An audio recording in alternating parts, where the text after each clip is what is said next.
हाँ तो बच्चों, आज हम जो टॉपिक लेने वाले हैं वो है नेशनल इनकम।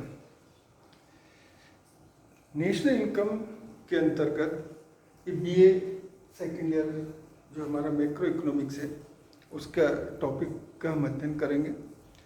नेशनल इनकम के अंदर जो हम कॉन्सेप्ट पढ़ेंगे उनके अंतर्गत महत्वपूर्ण रूप से राष्ट्रीय आय कहते किसको हैं, उसकी कौन कौन सी अवधारणाएं हैं, उनका हम विस्तृत अध्ययन करेंगे। तो हम देखते हैं कि नेशनल इनकम कहते किसको हैं। सबसे पहले इसकी हम परिभाषा देखते हैं कि नेशनल इनकम का तात्पर्य है कि एक वर्ष की अवधि में एक देश में उत्पादित अंतिम वस्तु और सेवाओं के भौतिक मूल्य के योग को राष्ट्रीय आय कहते हैं। तो हमने यह देखा कि राष्ट्रीय आय की परिभाषा में तीन चीजें महत्वपूर्ण हैं। सबसे पहले एक तो समय यानी कि राष्ट्रीय आय की गणना एक वर्ष के अंतर्गत की जाती है। तो यहाँ पर जो हमारा समय हुआ वो एक वर्ष।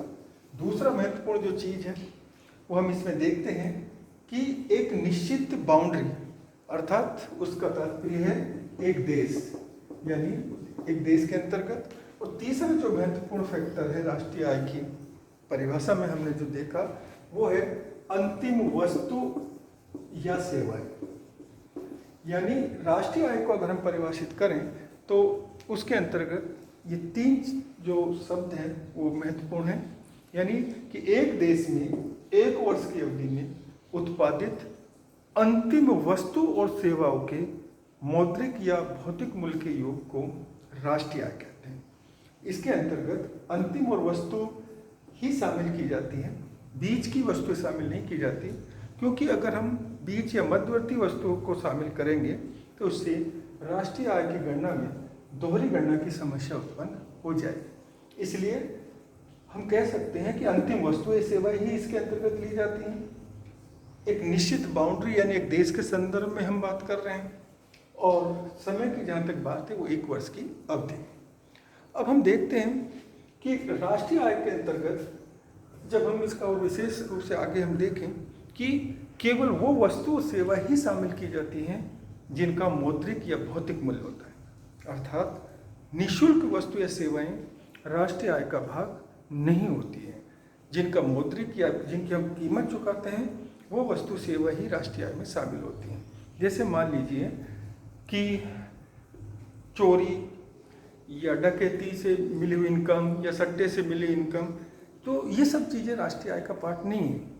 जैसे हम एक उत्पादन अगर फलन में जिस तरह हम देखते हैं कि उत्पादन फलन में बहुत सारे साधन प्रयोग में लिए जाते हैं, लेकिन उत्पादन फलन के भाग केवल वही साधन होते हैं जिनकी हम कीमत चुकाते हैं। जैसे मान लीजिए गेहूं के उत्पादन के लिए हमें तेल, लाइट, बिजली, पानी, धूप सब कुछ की आवश्यकता होती है, लेकिन हम देखते हैं कि निःशुल्क प्रकृति से प्रदत्त पानी या धूप वो उत्पादन में सहयोग है, लेकिन वो राष्ट्रीय आय का भाग, उत्पादन फलन का भाग नहीं है।